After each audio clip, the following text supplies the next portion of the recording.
So, Digby, we were talking about the implosion, if you will, of the attempt by the Republicans to disempower, basically eliminate, for all intents and purposes, the Office of Congressional Ethics. And um, what struck me about this is that I'm not terribly surprised, particularly in this day and age, that there was such a reaction to this, even by the Republicans, because it was the first act of the new Congress, even though they weren't quite the new Congress. I think there is a, how should I say this? A pent up demand, if you will, about these ethics things. And I think part of it is that, look, the rest of the country is got to be seeing what you and I are seeing, and what I know many of the listeners of this program are, that Trump is not disinvesting from his companies. He is not creating new deals. He is commingling his family and his finances with the job of the presidency.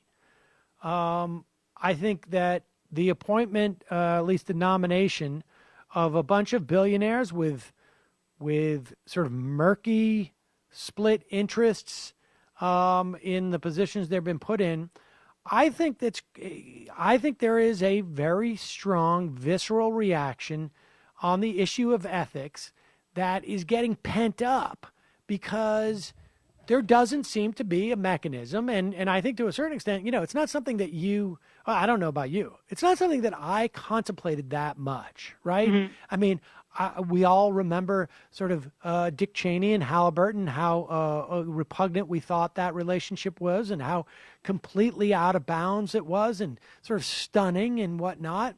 But he didn't enter in that way, right? Because Halliburton wasn't as big of an issue because we weren't waging a war. And it wasn't as flagrant and over the top. And there was also a sense, frankly, that Dick Cheney, as much as he may be personally enriching himself, he's also sort of seems to be guided by some type of ideological, even if we thought the ideology was evil.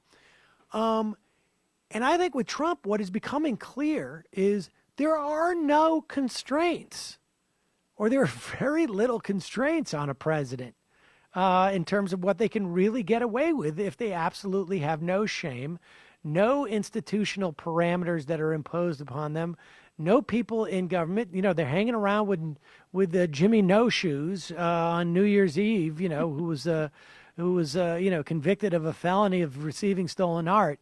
I mean, I think there was this pent up demand about ethics, and I think when people got the sense like, oh, there's someone committing sort of an ethics violation, if you will, by trying to get rid of ethics, there was this, I don't know, very strong pushback. And I think that's going to be helpful when we start to get into these confirmation hearings.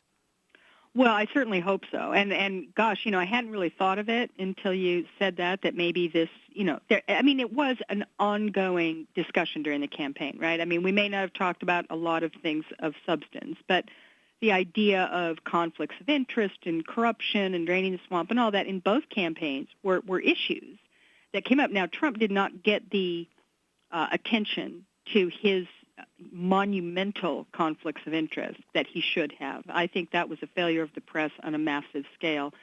They should have focused on that. I mean, they did do stories on it. It's not like it didn't exist. We learned a lot about him over the course of the campaign.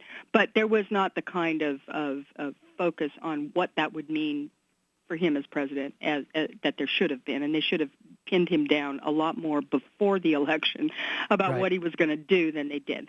But having said that, I think you're right. This is a big issue, and perhaps, and it goes back, to the financial crisis, and all the years in which the people were suffering, and there was no accountability, for anybody really. I mean, there were a few people like Bernie Madoff and a few others who maybe actually had to pay a price, but very few. And now they're all back, and everybody's buying fabulous mansions on hillsides, and we're all sitting there watching it like, wow, crime does pay, right?